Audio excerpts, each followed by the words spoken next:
Հիբրիդային սպառնալիքներ, հիբրիդային հարձակումներ, հիբրիդային պատերազմ։ Այս բառակապակցությունները վերջին տարիներին տարբեր երկրների, այդ թվում Հայաստանի մեդիա դաշտի, հանրային քաղաքական դիսկուրսի երևի թե ամենից հաճախ արտասանվող բառակապակցություններից են։ Իսկ հիբրիդային բառը թերևս կարելի է տարվա բառ ճանաչել։ Եկեք հասկանանք, թե ինչ բովանդակություն է թաքնված այս բառակապակցությունների տակ եւ ինչու են դրանք այդքան հաճախ արտասանվում։ Նախ պարզվում է, որ այսօր ամենից հաճախ կիրառվում է հիբրիդային սպառնալիքներ տերմինը,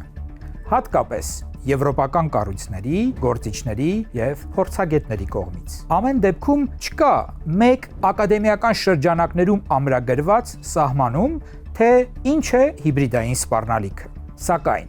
մի շարք ազդեցիկ հեղինակավոր կազմակերպություններ առաջ են քաշում իրենց սեփական սահմանումները,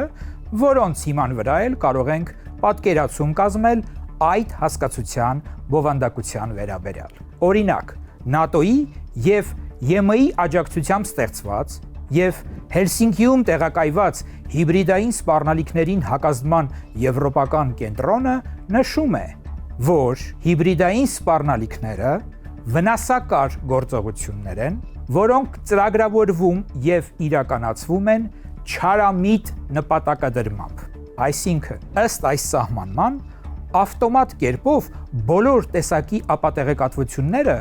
որպես հիբրիդային սպառնալիք համարելը ճիշտ չէ։ Հիբրիդային սպառնալիքներին հակազդման եվրոպական կենտրոնը գտնում է, որ հիբրիդային սպառնալիքները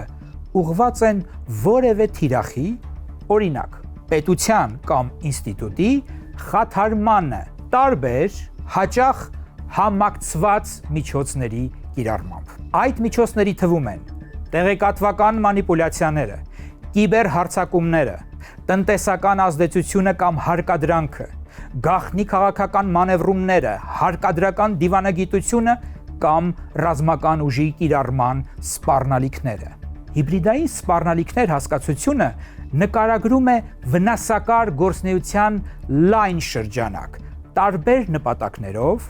ազդեցության գործողություններից եւ միջամտությունից մինչեւ հիբրիդային պատերազմ։ Այս սահմանումից հետևում է, որ հիբրիդային սպառնալիքները հիմնականում համակցված միջոցների կիրառման արդյունք են։ Բայց հիմնականում բառը նշանակում է, որ որոշ դեպքերում նաև մեկ առանձին միջոցի առկայությունը, օրինակ, պետության կամ որևէ այլ ինստիտուտի խաթարմանն ուղղված ծրագրավորված ապատեղեկատվական արշավը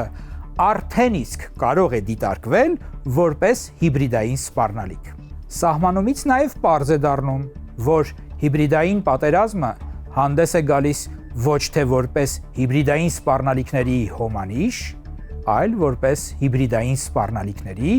հնարավոր տարրերից մեկը։ Այլ կերպ ասած, ուժային գործողությունը նույնպես կարող է ներառվել հիբրիդային սպառնալիքների շրջանակում, բայց այն հիբրիդային սպառնալիքների պարտադիր մաս չէ։ Իդեպ, 2016 թվականին ընդունված ԵՄ համապատասխան փաստաթղթում հստակ նշվում է, որ ռազմական մեթոդները կարող են դիտարկվել որպես հիբրիդային սպառնալիք, եթե դրանք մնում են հայտարարված պատերազմի շեմից ներքև։ Համապատասխանաբար, կոնվենցիոնալ, այսպես ասած սովորական լայնածավալ պատերազմը չի կարող համարվել հիբրիդային սպառնալիքների տար։ Իդեպ, Եվրոպական միությունը հիբրիդային սպառնալիքների օրինակներ է համարում ժողովրդավարական որոշումների կայացման գործընթացների խաթարումը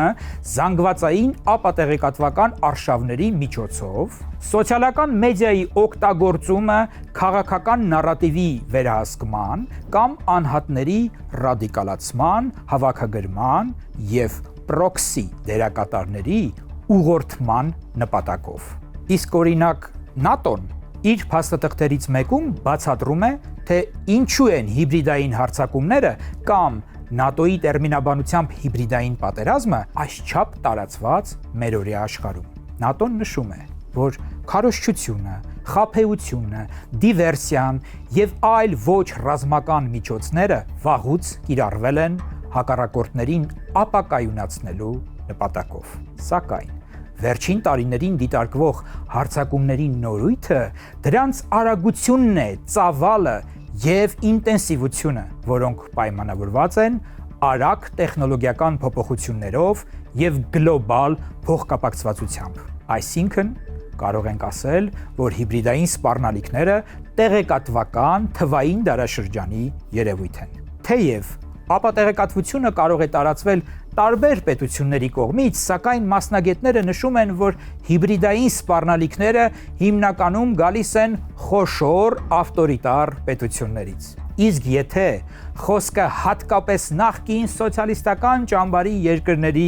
եվրոպական պետությունների եւ հենց Եվրամիության դեմ ուղղված հիբրիդային սպառնալիքների մասին է, ապա այստեղ հիմնականում առաջին պլանում են Ռուսաստանից եկող սպառնալիքները։ Հիբրիդային սպառնալիքներին հակազդման եվրոպական կենտրոնը նշում է, որ խոշոր ավտորիտար պետությունները ձգտում են իրականացնել իրենց ռազմավարական նպատակները, ինչպիսիք են գլոբալ ազդեցության եւ ուժի մեծացումը, այլ պետությունների ներքին գործընթացներին միջամտելու եւ դրանց վրա ազդեցություն գործադրելու միջոցով։ Հիբրիդային սպառնալիքները այդ նպատակներին հասնելու ծախսարդյունավետ միջոց են եւ հնարավորություն են տալիս ազդելու ժողովրդավարական կառավարման ներքո գտնվող պետությունների գործընթացների եւ ինստիտուտների վրա։ Հիբրիդային սպառնալիքների իրականացնողները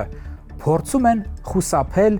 թե իրենց թշնամական գործողությունների համար պատասխանատվությունից, թե դրանց դեմ ձեռնարկվող հակաքայլերից։ Այդ պատճառով հիբրիդային սպառնալիքները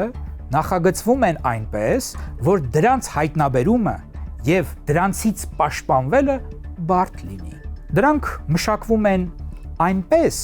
որ մնան այն շեմից ցածր, որը կարող է համարվել կամ ընկալվել որպես պատերազմի կամ պատերազմական գործողության դրսևորում։ Ահա այսպիսի բաներ։